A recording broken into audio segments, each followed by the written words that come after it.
అందరికీ నమస్తే. అందరు మంచిగున్నారా? ఈశ్వరప్ప హోమ్ మెకానిక్ సమర్పించు ధూమ్ ధామ్ ముచ్చట powered by love pumps co powered by Mandirabai Manepalli. ఇక ముచ్చట్లు షురు చేద్దాం. సిగ్గు లేదా జీడి గింజ అంటే ఏ నల్లగున్న నాకేం సిగ్గు అన్నదంట. ఇగో మన సీఎం రేవంత్ సార్ తారీఖు కూడా గట్టనే ఉన్నదిలా. గరీబోర్ల ఇండ్లు కూల్చినాక హైడ్రా కమిషనర్ రంగనాథ్ సార్ను తీసేసుడే కావాలని హైకోర్టు చెప్పే కదా. గా హైకోర్టు ఇట్లా తీర్పు ఇయ్యగానే పట్నంలో పటాకులు కాల్చి పండగ చేసుకున్నారు జనాలు.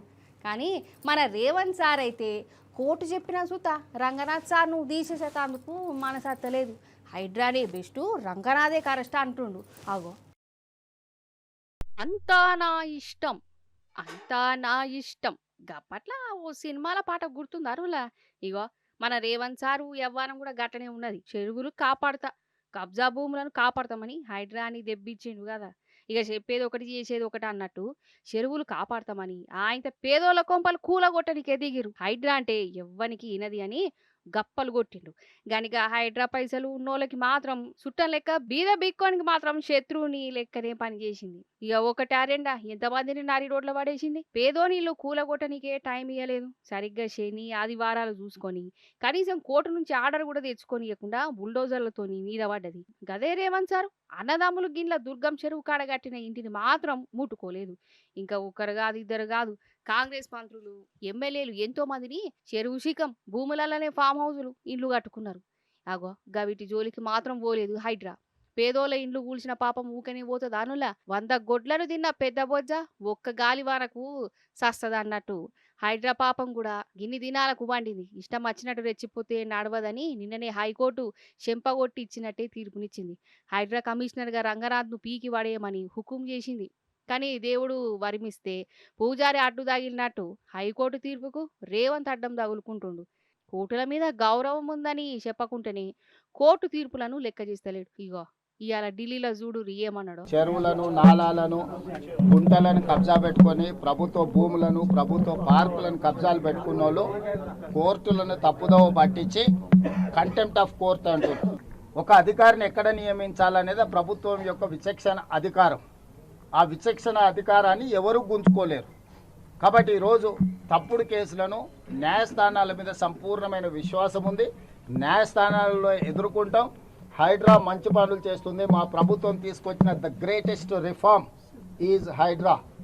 We have protected lakes and nalas and water bodies. So we have any issues with HYDRAA. We are going to empower Hydra. Hydra is one of the best institution.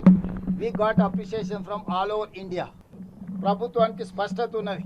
Hydraa కార్యాచరణ పట్ల, హైడ్రా నిర్వహిస్తున్న బాధ్యతల పట్ల ప్రభుత్వ పరంగా సమీక్ష చేస్తాం.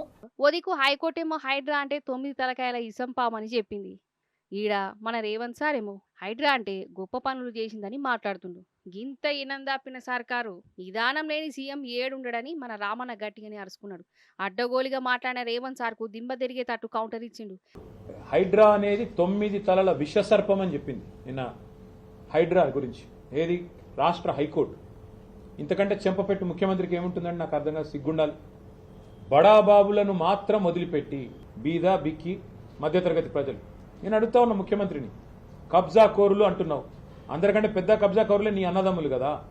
అందరికంటే ఎక్కువ ఆస్తి దోస్తున్నది, అందరికంటే ఎక్కువగా ఇవాళ విధ్వంసం చేస్తున్నది నీ మంత్రులు కదా.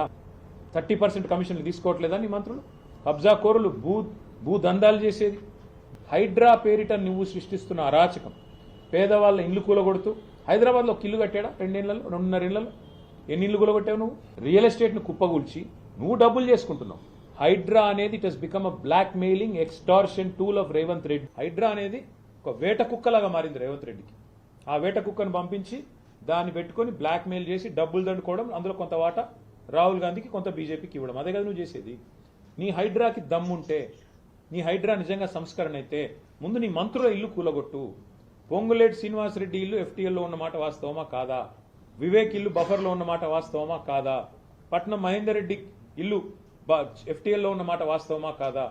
మళ్ళా బీఆర్ఎస్ అచ్చుడు ఖాయం, గా హైడ్రాను పీకి వాడేసుడు ఖాయమని గా పొద్దు కేసీఆర్ సార్ చెప్పిండు కదా. మళ్ళోసారి మన రామన్న కూడా కుల్లా చెప్పిండు. మొత్తంగా గీ రేవంత్ సార్ ఎవ్వరని చూసి అందరూ తిట్టుకుంటురు. హైడ్రా తీసుకొచ్చి పేదోళ్ళ ఇల్లు కూలగొట్టిందే కాక ఇప్పుడు కోర్టు తీర్పులు కూడా లెక్క చేస్తారని గరం అవుతురు. రేవంత్ సాలి ఎవరు ఇంకెవరు మన తెలంగాణ ముఖ్యమంత్రి అని అంటారా? అట్లా మనం అనుకుంటాం కానీ సార్ గట్లా అనుకుంటలేడేమో అనిపిస్తున్నది. ఏదో శాస్త్రం చెప్పినట్టు తెలంగాణ జనం ఓట్లతో గెలిచి ఆంధ్ర పాట వాడేటోళ్ళను ఏమంటారో మీనే అడుగురు. కానీ సారు వారికి మన తెలంగాణ గోసపుచ్చుకున్న వాళ్ళకు దోకా చేసిన వాళ్ళ మీదనే మస్తు పాయరం చూపిస్తాడు. అంతలా అయితే మీరే చూడరు సారు వారి అభిమానులు ఆప్యాయతలు. ఫస్ట్ గీ ఫుట్వో పోస్టులా ఉన్న రాతలు చూడురి.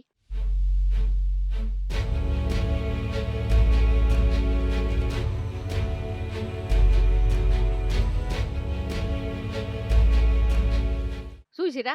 అయితే ఆంధ్రప్రదేశ్ మాజీ ముఖ్యమంత్రి కాసు బ్రహ్మానందరెడ్డి సారథి బర్త్డేనట. ఆ బర్త్డేకు మన తెలంగాణ ముఖ్యమంత్రి నివాళిచ్చిండు. సరే ఇదేయని కానీ ఏమని నివాళిచ్చిండో చూడురి. మహానీయుడు కాసు బ్రహ్మానందరెడ్డి అట మహానీయుడు. ఇదే కోపానికి వస్తుంది మన తెలంగాణ ఉద్యమకారులకు. ఎందుకంటే ఈ కాసు బ్రహ్మానందరెడ్డి సారు మన తెలంగాణ ఉద్యమం అంటే ఓర్వలే. అప్పట్లో 1969లో జరిగిన తెలంగాణ ఉద్యమం మీద తుపాకీ గుండ్లు గురిపించిండు. 369 మంది పానాలు తీసినోడు. అసంటి మనిషి మన రేవంత్ సార్కు మహనీయుడు మహాత్ముడు అయిపోయా. ఏందిది? ఆయన తెలంగాణ ఉద్యమకారుల మీద తుపాకీ పెట్టిన రేవంత్ సార్కు నెత్తురు పారిచ్చినోళ్ళు మహనీయులు కాకుంటే ఇంకేమైతారు పాటు. గిట్టనే అంటారు.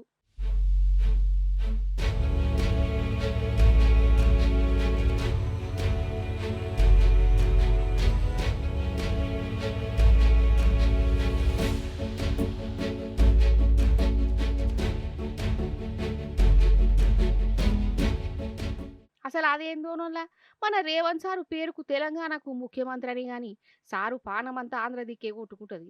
ఆంధ్ర లీడర్ల మీదనే పాయరం పొంగుకత్తది. తెలంగాణ మీద ఇస్సంగా అక్కినోళ్ళ మీదనే సారు అభిమానం పెంచుకుంటాడు. అంతెందుకు రేవంత్ సారు ముఖ్యమంత్రి అయినాకనేనా రోషయ్య తాత విగ్రహము మన హైదరాబాద్లో పెట్టించింది.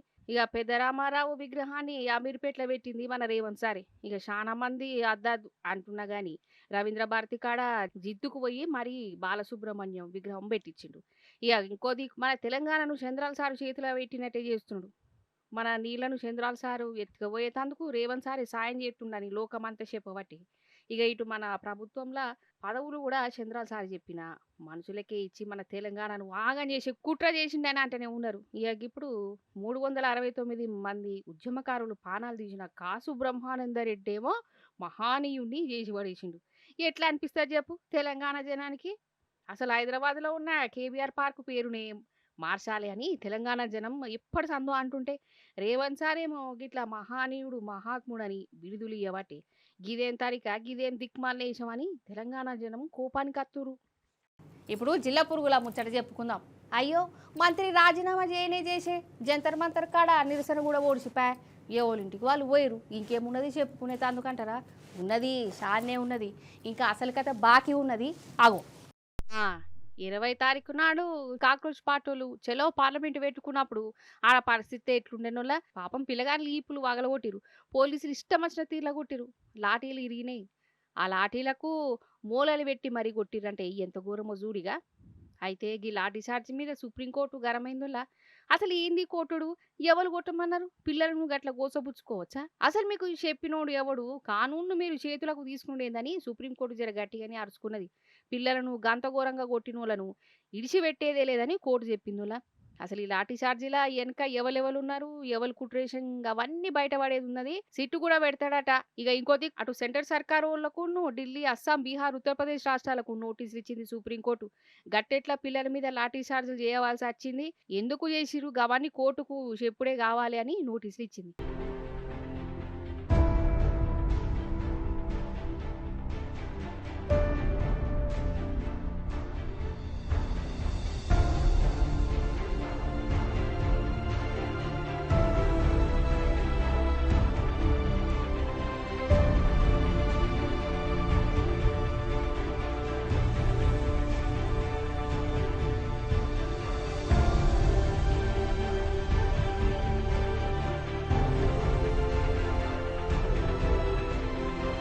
ఇక ఇంకో దిక్కు జాతీయ మానవ హక్కుల సంఘం కూడా ఈ లాఠీ చార్జీ కేసును పట్టుకున్నదోలా. ఢిల్లీ కమిషనర్కు నోటీసులు ఇచ్చింది. నేను ఆడవిలను సుత మగ పోలీసులు కొట్టుడేంది, వాళ్ళ మీదకి గట్లా పోవుడేందని కూపానికి వచ్చింది. ఇది ఇట్టుంటే ఇంకో దిక్కు మొన్న మాటిచ్చినట్టే ఇప్పటిదాకా విద్యార్థుల మీద పెట్టిన కేసులు, ఎఫ్ఐఆర్లు సర్కారు రద్దు చేసిందని కాక్రోచ్ పార్టోళ్ళు చెప్తురు. అగర్సే కేసులు మాఫ్ చేయకుంటే మాత్రం మళ్ళా జంతర్ మంతర్ కాడ కూసునుడే ఉంటదని చెప్తురు వీళ్ళు. వాళ్ళట్లుంటారా? ఇప్పుడు పోలీసులు కూడా మేము సుత జంతర్ మంతర్ కాడ కూసుంటాం, మేము సుత ధర్నాలు చేస్తాం, నిరసనలు పడతాం అంటురులా. 20 తారీఖు నాడు పిల్లగాండ్లకే కాదు పోలీసులకు సుత దెబ్బలు బాగా తాకినాయి. పోలీసులను కూడా కొట్టిరు, వాళ్ళను విడిచిపెట్టవద్దు అనుకుంటా. మాజీ పోలీసులు ఈ 31వ తారీఖు నాడు నిరసన పడతారట. అదన్నట్టు ముచ్చట. భక్తి ఉండాలి కానీ అతి భక్తి ఎంతకైనా ప్రమాదమేనోలా. ఈ ముచ్చట ఎందుకు చెప్తున్నా అంటారా? ఒక అన్న భక్తి చూస్తే నిజంగానే తెలిసి చేస్తున్నాడా తెలవక చేస్తున్నాడా ఏదో ఒకటి మీరే అంటారు. నేను చెప్పుడు కాదు, మీరే చూడాలి. పొద్దున్న లేస్తే చాలు చాలా మందిని చూస్తూనే ఉంటాం. దేవుడా మాకు ఇది చెయ్యు, దేవుడా మాకు అది చెయ్యి అని. రాత్రికి రాత్రే కోటీశ్వరుని చెయ్యి అని మొక్కుతుంటారు. కొందరేమో 101 కొబ్బరికాయ కొడతా నన్ను అమ్మాని లెక్క చేయి దేవుడా అని మొక్కుకుంటారు. దేవుడికి ఇచ్చేది జరంతా, కోరుకునే కోరికలు మాత్రం పెద్దగానే ఉంటాయి. జార్ఖండ్ రైల్లా ఏసీ కోచ్రా ఒక అన్న భక్తి చూపించండు. మంచిగా హారతి వెలిగించండు, కర్పూర బిళ్ళలు పెట్టిండు, చిన్నపాటి మంటనే పెట్టిండు. ఏసీ కోచ్లో ఫైర్ అలారం మోగుతుంది. ఏదైనా కింద మీద అయితే ట్రైన్లో మస్తు మంది ఉన్నారు, ఎవరికన్నా ఏమైనా అవుతుంది అని ఇంత కూడా సోయనే లేదు. अरे पंडित जी, ये आपके साथ है? ये आपके साथ है? ये आपके साथ है क्या? वो जो हरकत कर रहा है ना, वो सारी पब्लिक को नुकसान करेगा, वो ध्यान रखना है। ओ पंडित जी, दादा, ओ दादा, ये क्या कर रहे हो आप? पूजा पाठ हो रही है, दिया लग रहा है उनका। भाई साहब, अरे वो बंद हो गई, आगे तो बंद करवा दो यार भाई साहब। अभी अलार्म फायर बज जाएगा तो फिर क्या कर लोगे आप? ట్రైన్లో ఉన్నోళ్ళు గిడగి పిచ్చి పిచ్చి పూజలేంది కావాలంటే మీ ఇంటికి పోయినాక చేసుకో. ఒకవేళ మంటలు అంటుకుంటే అందరి పానాలు పోతాయి. ఇంత కూడా సోయలేకుండా అయ్యి ఎట్లా చేస్తావు గట్టి అని అరుచుకున్నారు. కాకపోతే ఏందోలా ఈ తెలివి తక్కువ పనులు, రైళ్ల పూజలు చేసుడు ఏందో ఏమో. ఏం చేయాలో చెయ్యొద్దు ఇంత కూడా తెలుస్తూనే లేదు. ఏందో ఏమో మనుషులు ఈ తిగ పనులు. ఇప్పుడు మన తెలంగాణలో ఒక భక్తుని కోసం చెప్పాలి. జోగులాంబ గద్వాల జిల్లా అష్టాదశ శక్తి పీఠాల్లో 5వ శక్తిపీఠం, తెలంగాణ రాష్ట్రంలో ఏకైక శక్తిపీఠమైన ఆలంపూర్ జోగులాంబాదేవిని మొక్కుతారు. అమ్మా నేను మస్తు చదువుకున్నా, మస్తు పర్సంటేజ్కి ఇట్లున్నది, ఎక్కడికి పోయినా ఉద్యోగం వస్తలేదు, నువ్వే దీవించు, ఏదో ఒక ఉద్యోగం వచ్చేటట్టు చెయ్యి తల్లి అని లెటర్ రాసిండు.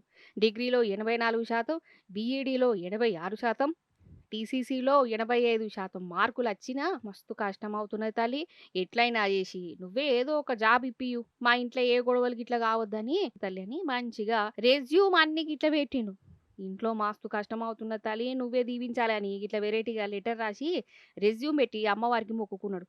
నిజంగా దేవత ఏదో ఒకటి చేసి అన్నకు జాబ్ వచ్చేటట్టు చెయ్యి తల్లి, నిన్నే నమ్ముకున్నాడు. ఈశ్వరప్ప హోమ్ మెకానిక్ సమర్పించు ధూమ్ ధామ్ ముచ్చట powered by Lubi pumps co powered by Madhurabai Manepalli. చూసారు కదా గిరిగి వాటి ముచ్చట్లు. మళ్ళీ చెప్పారి మంచి ముచ్చట్లను పట్టుకనేస్తా ఉంటా మరి.